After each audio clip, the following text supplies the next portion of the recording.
Good morning and welcome to another Wednesday live update. For today, I thought we would just do a short devotion. A lot of times there's some different things we'll talk about when we do this. Today, we just wanted to do a devotion. And I'm in Matthew 6, which is Jesus' Sermon on the Mount. And this is one of his grand teachings. We've talked a lot about this lately as we are starting and really focusing on following Jesus and the things that he taught. One of the best places to start is the Sermon on the Mount. And in Matthew 6, he starts talking about worry.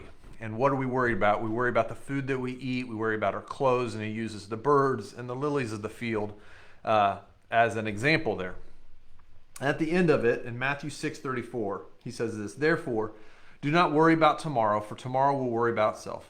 Each day has enough trouble of its own."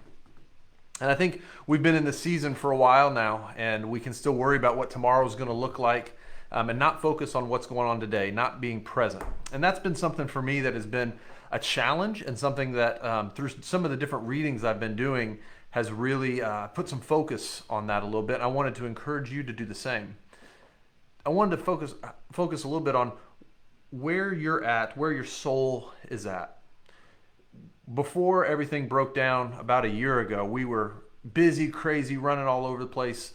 Our schedules were full, and then everything came to a crashing halt. And I heard from multiple people, myself included, and other outlets that talked about how good it was just to have time as a family again, to cook together, to share meals, to do this. And even though it was uncomfortable, we got used to it, and there were some things we really enjoyed.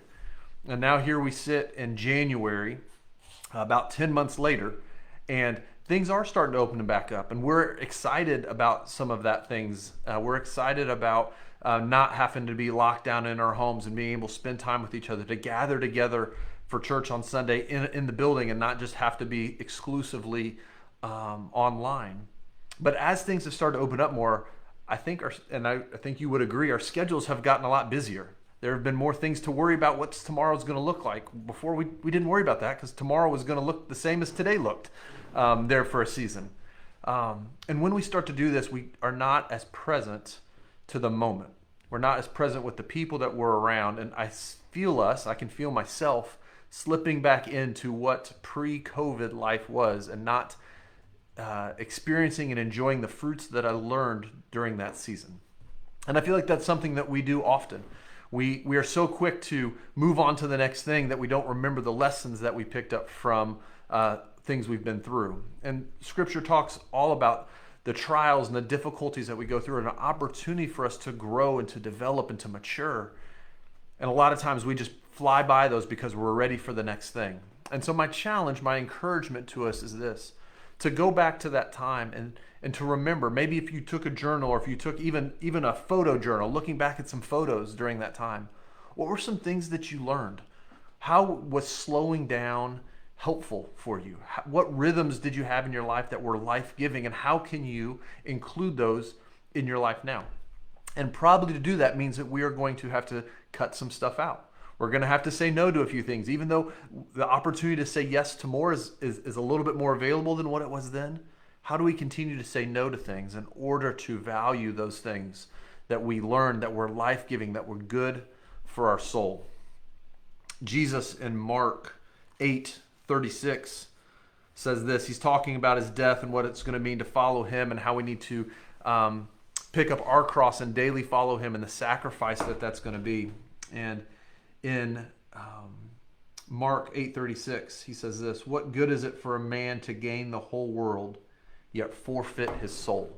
And that is ultimately what we are trying to do when we sin. We're trying to gain the world. Our focus is on ourselves, and we put so much time and energy in doing everything that we can experience, having every opportunity, but in the process, we lose our soul. In a book that we're doing in our men's group, it's a book by John Mark Comer that's escaping me right now. It's The Ruthless Elimination of Hurry. Thank you, Chris. I appreciate that.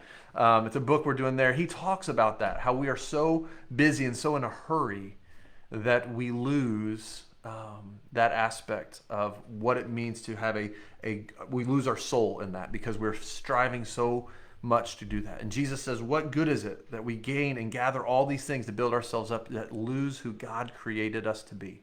and lose our soul. So for us today, as we continue this week, what does it look like to get our soul back a little bit? To go back and find out some of those rhythms that we had experienced when life was a little bit simpler, and how can we start to add those back in? A couple of announcements as we finish up today. We are continuing to try our best to make sure that as many people can be here on Sunday morning and do that safely. So we've added some more chairs in. If you were here in the building last week, it did feel a little bit more full, but we are still keeping the 6-foot parameters and making sure that's there. The masks are still in place, but we did add in some more seats. We are also splitting our 5 and 6-year-old class. If you've tried to register for your kids, if you have a kid in that age group, that is the class that's been filling up the most and the quickest. And so we are separating that out. So there will be a 5-year-old class and a 6-year-old class this week. If you do have a child that falls in that area, you'll be getting an email from us with some instructions later on the week on what that'll look like. But trying to do what we can to make sure that as many people can be here safely as possible. And one thing that really helps us with that is if you register. Last week, again, it was great to see people here, but we had about 60 people show up that didn't pre-register ahead of time.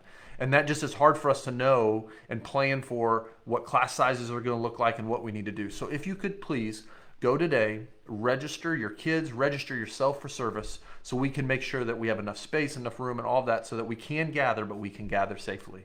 Have a great day.